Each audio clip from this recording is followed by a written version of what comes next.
तो आज इलेक्ट्रोस्टैट आगे कंटिन्यू करते हैं, ठीक है। लास्ट में हमने इलेक्ट्रोस्टैट को सर्कुलर मोशन कॉन्सेप्ट के साथ मर्ज करके क्वेश्चन सॉल्व किया था। अब हम कुछ और क्वेश्चन सॉल्व करते हैं इलेक्ट्रोस्टैट पर, राइट। चलिए अब हम क्या करते हैं, एक रॉड लेते हैं, थिन रॉड। इस रॉड पर चार्ज एक पर्टिकुलर पॉइंट पर नहीं डिस्ट्रीब्यूटेड है और charge density lambda coulomb per metre है। चार्ज डेंसिटी मतलब charge per unit length. Rod का लेंथ हमने ले लिया L, इससे A सेपरेशन पर एक चार्ज रखा हुआ Q0। तो आपसे बोला गया find out the force applied by the rod at Q0 charge, ठीक है। ओके, अब पहले एक बात समझते हैं। Electrostatic force is a action reaction pair, means जितना फोर्स ये रॉड इस चार्ज पे लगाएगी, सेम अमाउंट का फोर्स ये चार्ज इस रॉड पे लगाएगा but in opposite direction. Means ये रॉड इस चार्ज पे फोर्स लगाएगी इस साइड, तो ये चार्ज इस रॉड पर फोर्स लगाएगा इधर की साइड।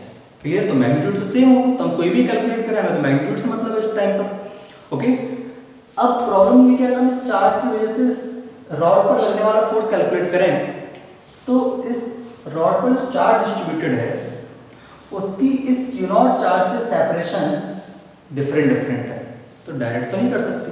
तो ये काम किससे कराते थे? इंटीग्रेशन से कराते थे, जो कि क्या करता था, हर एक फोर्स को कैलकुलेट करके ऐड करके हमें फाइनली दे देता है, राइट। तो हम क्या करते थे इस क्वेश्चन में, हमने x पे गए,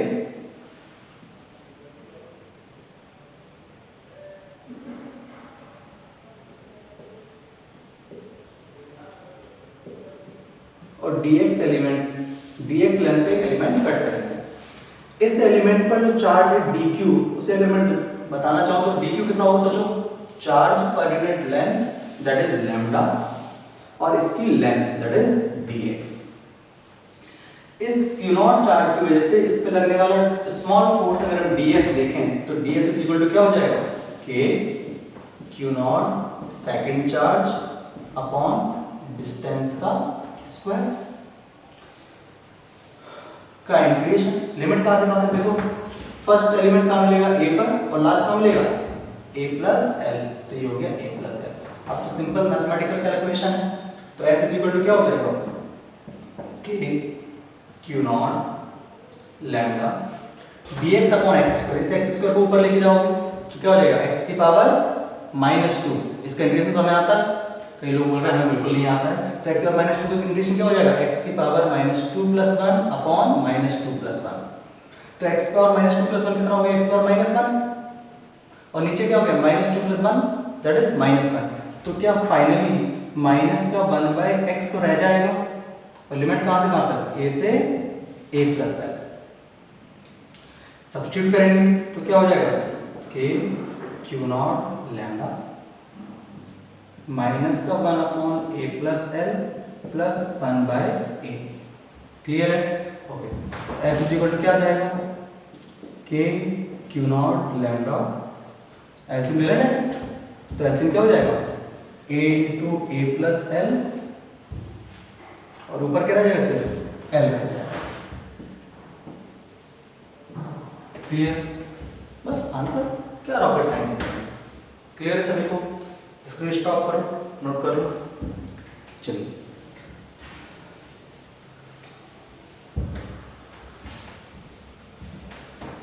आगे देखते हैं।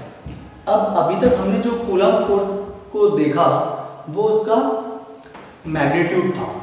अब हम कूलम फोर्स का डायरेक्शन के साथ डायरेक्शन और मैग्नीट्यूड दोनों साथ देखेंगे, राइट। तो आप नेक्स्ट हेडिंग नोट करिए, coulomb force in vector form.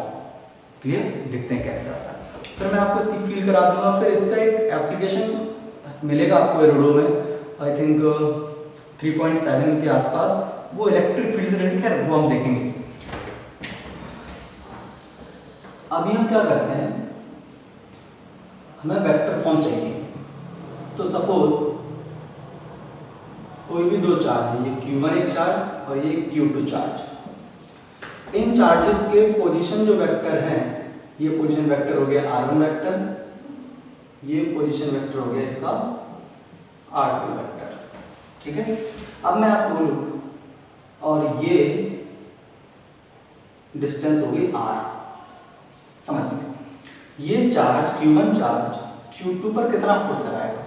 Magnitude में तो कोई परेशानी नहीं, K Q1 Q2 बाय इस डिस्टेंस का स्क्वायर, बट हमें तो डायरेक्शन भी चाहिए, तो क्या ये इस डायरेक्शन में फोर्स लगाना होगा? ये कोई पर्टिकुलर स्टैंडर्ड डायरेक्शन में नहीं है, आई कैप, जे कैप, के कैप, तब क्या करें?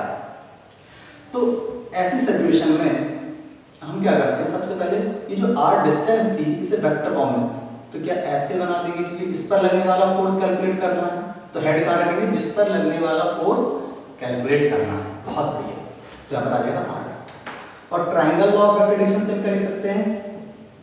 R1 vector plus R vector is equal to R2 vector. तो R vector is equal to क्या हो जाएगा? R2 vector minus R1 vector. Clear? Okay. अब सोचो ये चार्ज इस पर कितना फोर्स लगाएगा? F वेक्टर लगा देता हूं, K Q1 Q2 अपॉन क्या इस डिस्टेंस के मैग्नीट्यूड का स्क्वायर। ये तो ठीक थी यहां तक बात, बट हमें तो डायरेक्शन के साथ चाहिए। तो एक बात समझो आप कि हमें अगर ये डायरेक्शन ही चाहिए साथ, तो हम इस वेक्टर का क्या लगा देंगे? यहाँ पर एक कैप लगा देंगे। जैसे अगर मैं आपसे बोलूं, ध्यान समझना कि एक वेक्टर है जिसका मैग्नीट्यूड 3 है, कितना है? 3, और आप इसको रिप्रेजेंट करना चाहते हो along a vector 3i cap plus 4j cap. इस वेक्टर की डायरेक्शन में रिप्रेजेंट करना चाहते हो, तुम क्या करोगे? ये जो 3i cap plus 4j cap है, इसकी यूनिट वेक्टर मतलब कैप से मल्टीप्लाई कर दोगे। ठीक है, ओके। तो यहाँ पर f vector is equal to क्या हो जाएगा? K Q1 Q2 अपॉन ये R कैप किसके इक्वल होता है? R vector upon mod of R vector. तो यहाँ पर मॉड ऑफ R वेक्टर का क्या हो जाएगा? क्यूब हो जाएगा।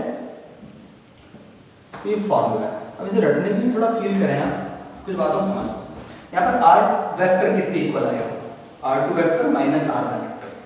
मीन हमें क्या याद रखना है? इंपोर्टेंट पॉइंट क्या है हमारे लिए याद रखने वाला? कि K Q1 Q2 by magnitude का क्यूब तो आना है, इसमें कोई परेशानी नहीं। बच्चे यहाँ गलती करते हैं, R वेक्टर। सर क्या रखें? अरे बहुत सिंपल है, ध्यान समझना। R वेक्टर में क्या सब्स्टिट्यूट करना है? Position vector of the force at which we want to calculate the force minus position vector of the charge, position vector of the charge जिसकी वजह से इस पर फोर्स लगना है। ठीक है, क्या फिर से एक बार रिपीट कर देता हूं। ये जो R वेक्टर है, R वेक्टर किस इक्वल होगा? R वेक्टर इक्वल होगा जिस चार्ज पर फोर्स कैलकुलेट कर रहे हो उसका पोजीशन वेक्टर माइनस उस चार्ज का पोजीशन वेक्टर जिसकी वजह से फोर्स कैलकुलेट कर रहे हो। क्लियर? एक एग्जांपल से समझाओ तो और अच्छे समझ आएगा। मैं रफ कर देता हूँ, आप नोट कर लीजिए यहाँ तक। मैं सिंपली आपसे बोलूँ कि एक चार्ज लिया 3 कूलम, एक चार्ज लिया -2 कूलम, इसका पोजीशन वेक्टर ले लिया 5,6 और इसका पोजीशन वेक्टर ले लिया 2, 2। अब मैं आपको बोलूँ calculate the force at 3 coulomb charge due to -2 coulomb charge. तो आप सिंपली आंसर क्या लिखोगे? सिंपल सा आंसर है के। अच्छा, और चार्ज को किसके साथ रखना है? उनके साइन के साथ रखना है, गलती मत कर देना, साइन के साथ रखना है। तो यहाँ पर क्या हो जाएगा? 3 -2 अपॉन, अब याद करो क्या बताया था? R वेक्टर लिखना है। R वेक्टर कैसे? जिस पर फोर्स कैलकुलेट कर रहा है उसका पोजीशन वेक्टर। इसका पोजीशन वेक्टर क्या है? 5i cap plus 6j cap. इसका पोजीशन वेक्टर क्या है? 2i cap plus 2j cap. तो जिस पर फोर्स कैलकुलेट कर रहा है उसका पोजीशन वेक्टर माइनस जिसकी वजह से फोर्स कैलकुलेट कर रहे हो उसका पोजीशन वेक्टर। तो 5i cap plus 6j cap minus 2i cap minus 2j cap. तो ध्यान सोचिए कितना हो जाएगा, ये क्या हो जाएगा, 3i cap plus 4j cap, और इसका मैग्नीट्यूड कैलकुलेट करोगे तो कितना हो जाएगा, अंडर रूट ऑफ 3 का स्क्वायर प्लस 4 का square, that is under root 25, that is 5। तो 5 का क्यूब, सिंपल आंसर, कोई रॉकेट साइंस नहीं। क्लियर है, समझ आ गया, नोट कर लीजिए, आगे बढ़ते हैं।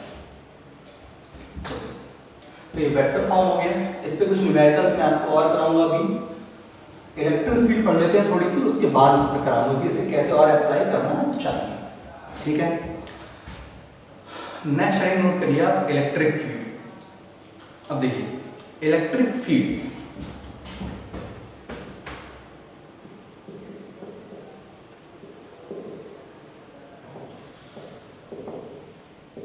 कई जगह आपको इलेक्ट्रिक फील्ड स्ट्रेंथ मिलेगा, कैपिटल ई से डिनोट करेंगे इसे हम। तो हम बात क्या है, मैं बुक की तरह आपको समझा दूंगा पहले, फिर हम काम की बात बहुत सिंपल है ना, डरने की कोई जरूरत नहीं। इलेक्ट्रिक फील्ड क्या है, कोई रॉकेट साइंस नहीं है। जैसे मैंने इस पर फोर्स लगाया, तो मैंने इस पर ऐसे फोर्स कंप्रेस करने की कोशिश की तो आपको दिखा, बट हर फोर्स दिखाई दे ऐसा कोई लॉजिक नहीं है। जैसे मैं आपको थर्ड फ्लोर पे ले जाऊं और वहां से धक्का देता हूं, तो आप नीचे जाते हो, जाते नीचे हो, बाद में ऊपर जाते हैं, है ना। तो जब नीचे जाते हो तो ऐसा तो नहीं अर्थ से कुछ निकला, उसने आपको कैच किया फिर नीचे लेके आया, बट आप नीचे गए तो फोर्स तो लगा ना। क्लियर, तो हर फोर्स दिखाई दे ऐसा कोई जरूरी नहीं। इसी तरह से जब हम चार्ज को यहां रखते हैं Q1 और दूसरे चार्ज को पॉजिटिव ही ले रहे हैं, दोनों चार्ज यहां रखा Q2, कोई सेपरेशन पर,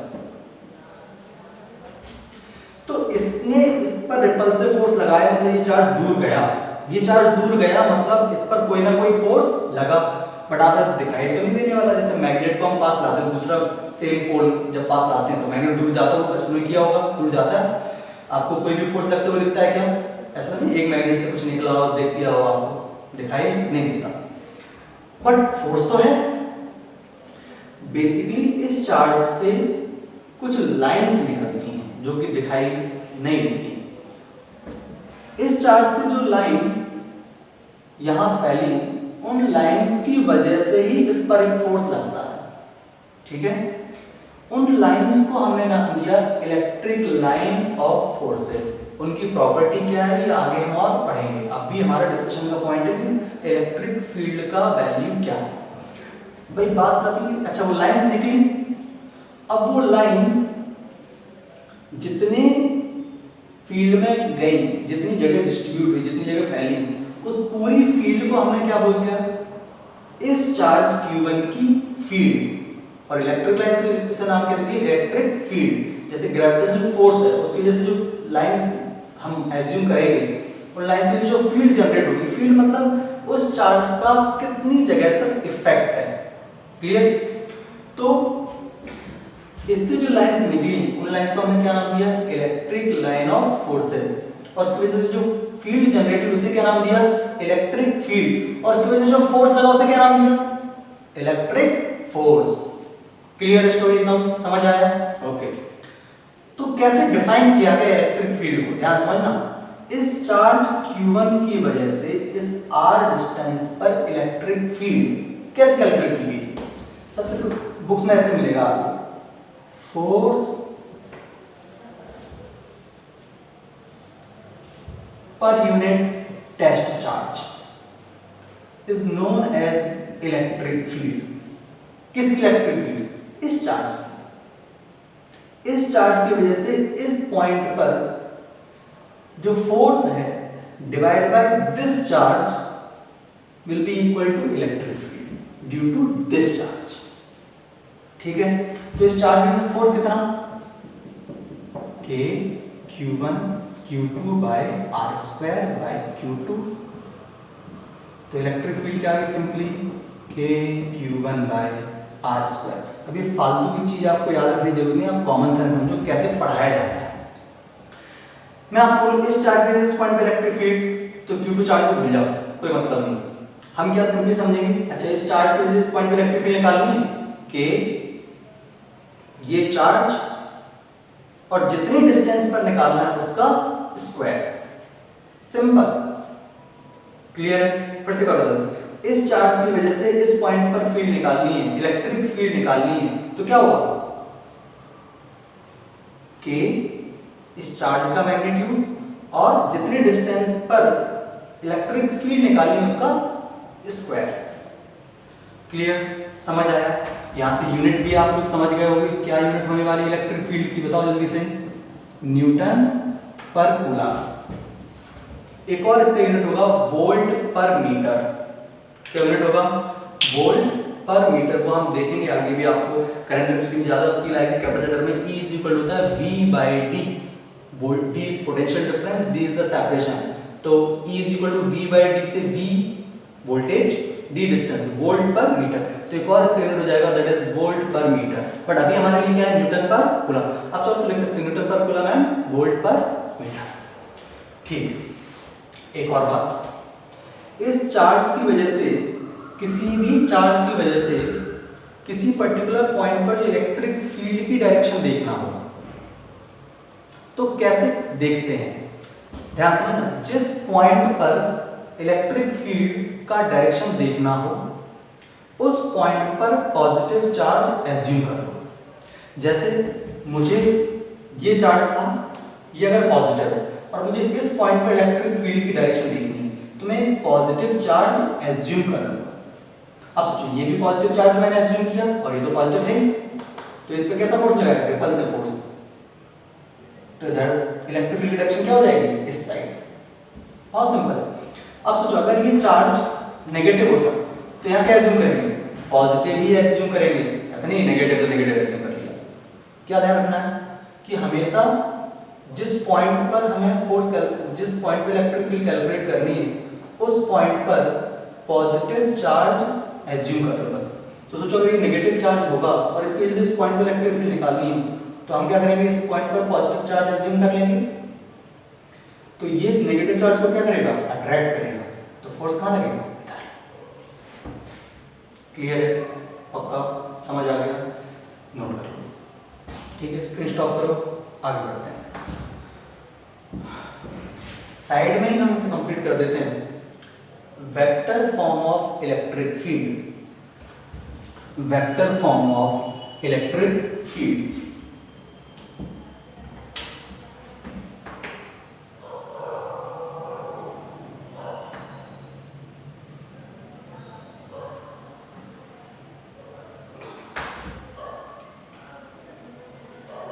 इस Q1 चार्ज की वजह से इस पॉइंट पर जो इलेक्ट्रिक फील्ड कैलकुलेट करना है वो वेक्टर फॉर्म है। तो सोचो क्या, बहुत सिंपल है। जैसे कूलम फोर्स देखा था ना हमने, E वेक्टर इक्वल, सोचो क्या लिखेंगे? K, हाँ ये Q1 चार्ज अपॉन जो ये डिस्टेंस है उसका मैग्नीट्यूड का Q into R vector. Again वही स्टोरी वापस से।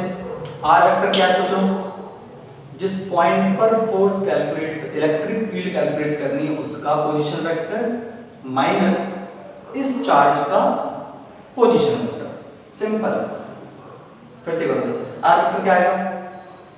जिस पॉइंट पर इलेक्ट्रिक फील्ड कैलकुलेट करनी है उसका पोजीशन वेक्टर माइनस जिस चार्ज की वजह से इलेक्ट्रिक फील्ड कैलकुलेट करनी है उसका position vector. Got my point? समझ आया आपको? आगे बढ़े। चलिए अब हम एक दो एरोडो के क्वेश्चन हो जाए। ठीक है, चलो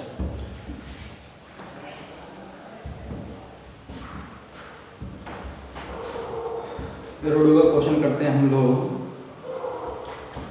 चलिए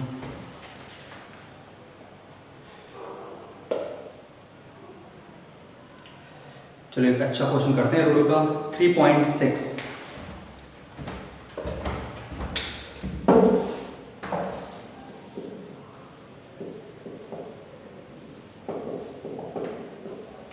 जिनके पास नहीं है वो नोट करें। A point charge,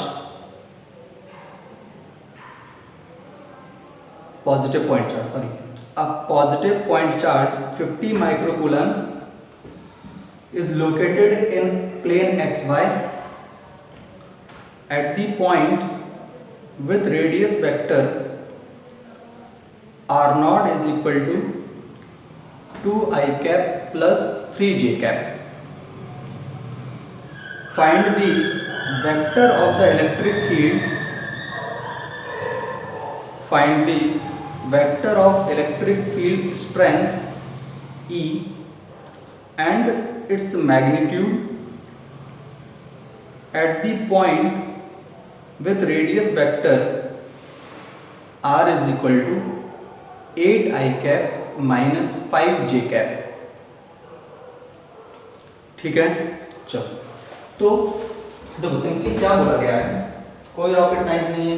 नीट के स्टूडेंट चाहें तो ये क्वेश्चन स्किप कर सकते हैं, बाकी आप समझते हो. मैं आपको फील 110% करा दूंगा, आपको टेंशन लेने की जरूरत नहीं है. क्लियर, ध्यान से आपको लगेगा ही नहीं रोड का क्वेश्चन कर रहे हैं.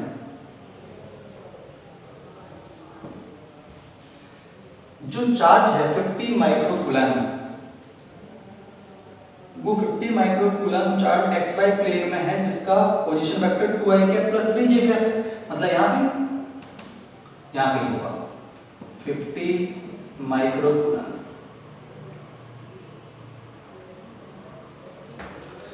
और दूसरा क्या दिया हुआ है कि जिस पर हमें इलेक्ट्रिक फील्ड निकालनी है उसका पोजीशन वेक्टर क्या है, 8i cap minus 5j cap. अब सोचो 8i cap minus 5j cap कहाँ मिलने वाला है आपको, कहीं पे नहीं देख पा रहे हैं क्या, यहाँ मिलेगा. ये अपना क्या हो जाएगा 8i cap minus 5j cap.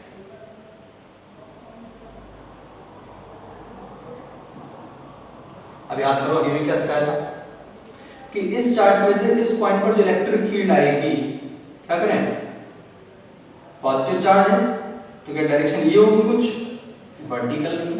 थोड़ा इसको आगे बना देते, नहीं कंफ्यूजन हो जाए आपको.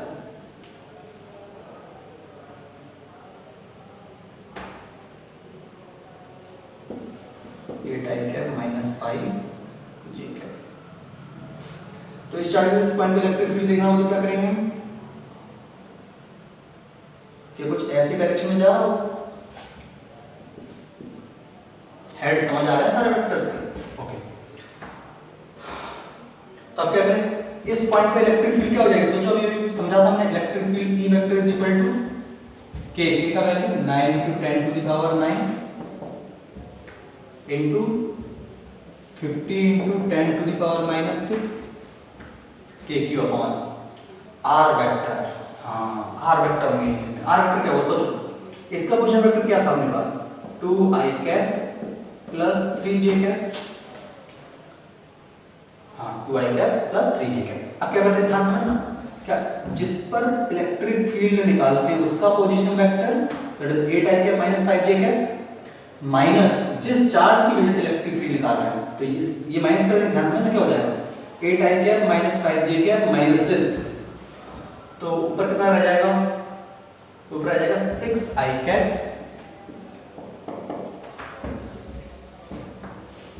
Minus 8j cap.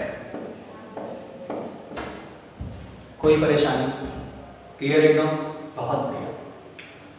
अपॉन इसका मैग्नीट्यूड, तो 8 का स्क्वायर हो गया 64 और 6 का स्क्वायर हो गया 36. 64 प्लस 36 100, 100 का अंडर रूट 10.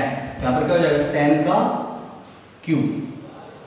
तो देखो ये 3 और ये 9 हो जाएगा, तो इससे ये सब कैंसिल आउट हो गए. तो E vector is equal to कितना आ गया,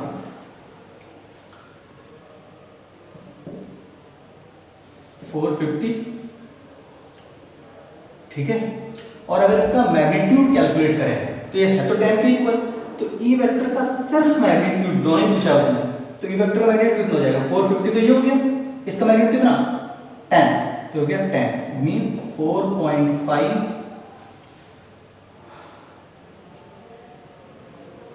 किलो वोल्ट पर मीटर. अभी पहले किसमें आया होगा वोल्ट पर मीटर. अभी समझा था ना, एक और यूनिट होता है वोल्ट पर मीटर. ठीक है,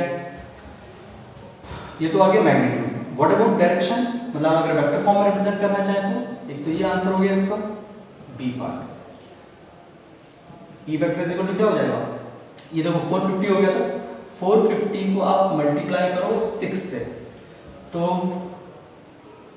450 × 6 450 into 6, you get 2700. तो 2700 आई कैप माइनस 450 को मल्टीप्लाई करो 8 से, तो 450 इंटू 8 3600, तो माइनस 3600 जे कैप। अब अगर वही किलो वोल्ट पर मीटर में निकालेंगे तो कितना हो जाएगा 2.7 आई कैप माइनस 3.6 जे कैप।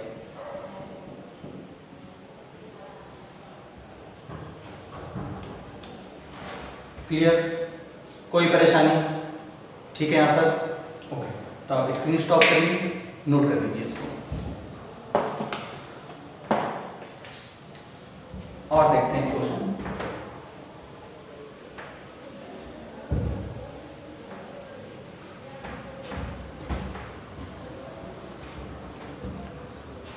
एरोडो का करा दूं?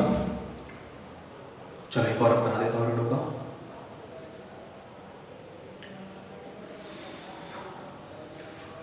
अभी हमने किया था 3.6, अब हम कर लेते हैं 3.7। ठीक है, आ जाओ।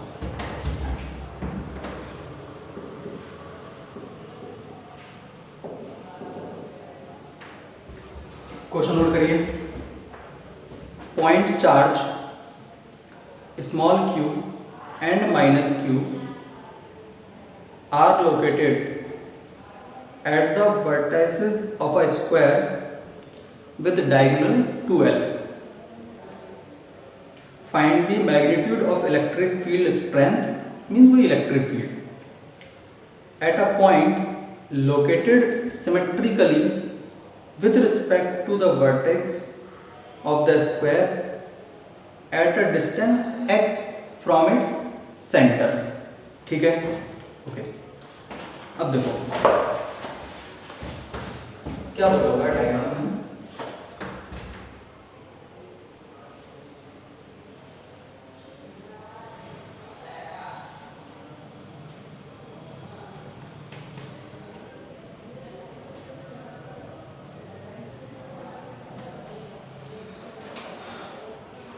यहाँ माइनस क्यू, यहाँ भी माइनस क्यू और यहाँ प्लस क्यू प्लस क्यू। अच्छा, इस क्वेश्चन को सॉल्व करने से ज़्यादा अगर आप फील करेंगे ना तो बहुत जल्दी आंसर आपको समझ आएगा। क्या बोला है कि ऐसे ओरिएंटेशन है, एक चार्ज, एक सॉरी पॉइंट। अच्छा, डायगोनल का लेंथ कितना है 2l, मींस ये भी यहाँ से यहाँ तक l और ये l, ये l, ये total length 2l, diagonal length 2l दी हुई है।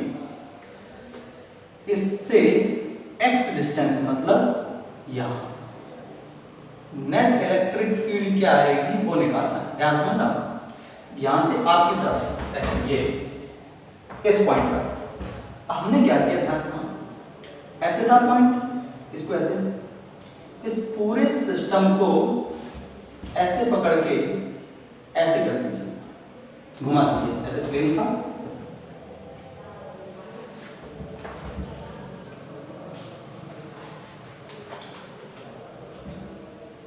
ये ऐसे है,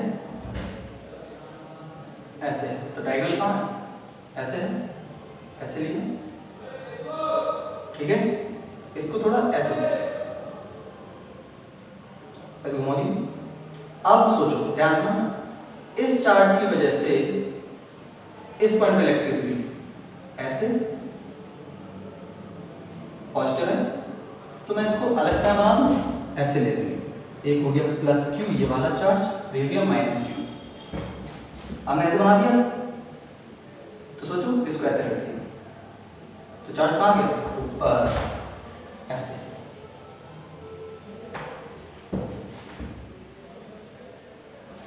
यहां से कितने डिस्टेंस पर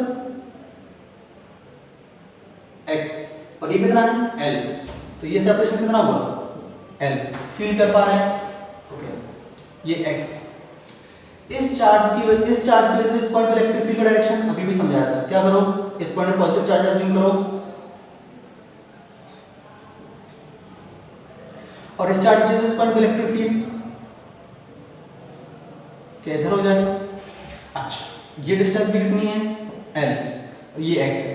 तो जितना इलेक्ट्रिक फील्ड इस चार्ज की वजह से इस पॉइंट पर होगा E, उतना ही इलेक्ट्रिक फील्ड इस चार्ज की वजह से इस पॉइंट पर होगा, दैट इज आल्सो E। क्यों भाई, ये डिस्टेंस सेम है, मैग्नीट्यूड सेम है, ये भी सेम है, तो जितनी इलेक्ट्रिक फील्ड इस पॉइंट पर, ये क्यों इलेक्ट्रिक फील्ड क्या होगी, K चार्ज का मैग्नीट्यूड और डिस्टेंस का स्क्वायर। चार्ज का मैग्नीट्यूड सेम है और डिस्टेंस ये वाली और ये वाली कैसी है, सेम, तो ये भी E तो ये भी E। अब ध्यान समझते, ये एंगल अगर थीटा है तो ये एंगल भी थीटा है, और अगर ये थीटा है तो ये भी थीटा है, और अगर ये थीटा है तो ये भी थीटा है। समझ आ रहा है। तो E के दो कॉम्पोनेंट जाएंगे, साइन वाले तो कॉम्पोनेंट कैंसिल हो जाएंगे, तो इस डायरेक्शन में नेट इलेक्ट्रिक फील्ड क्या होगी, E नेट। सोच के देखो, नेट क्या हो जाएगा, 2E cos थीटा,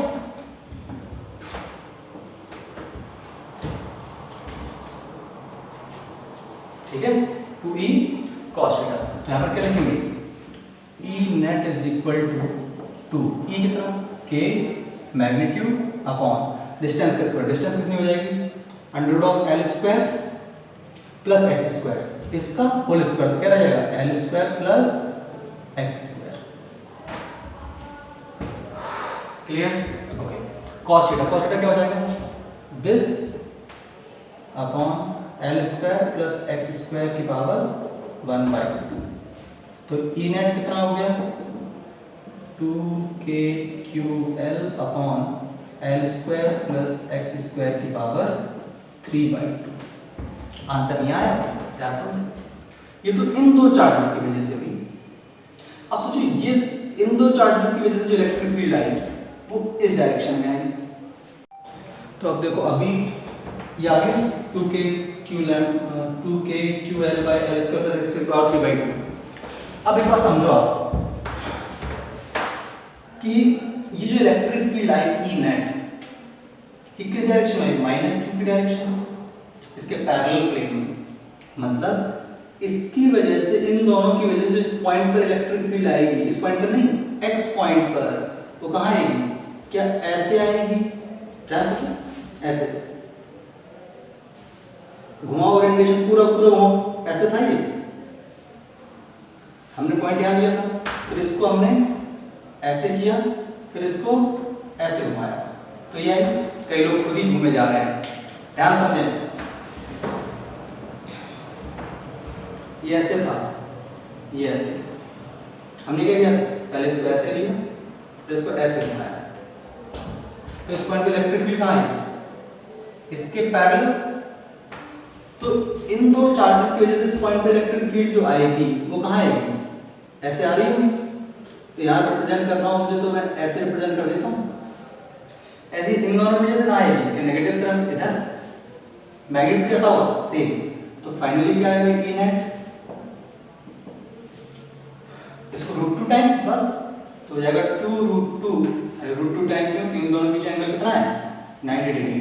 तो this square same he, √2 time of this E net, हो जाएगा KQL upon L square plus x square की पावर 3/2।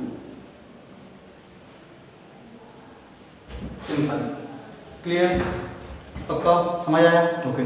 तो नेक्स्ट पे आगे डिस्कस करेंगे। Bye bye, take care.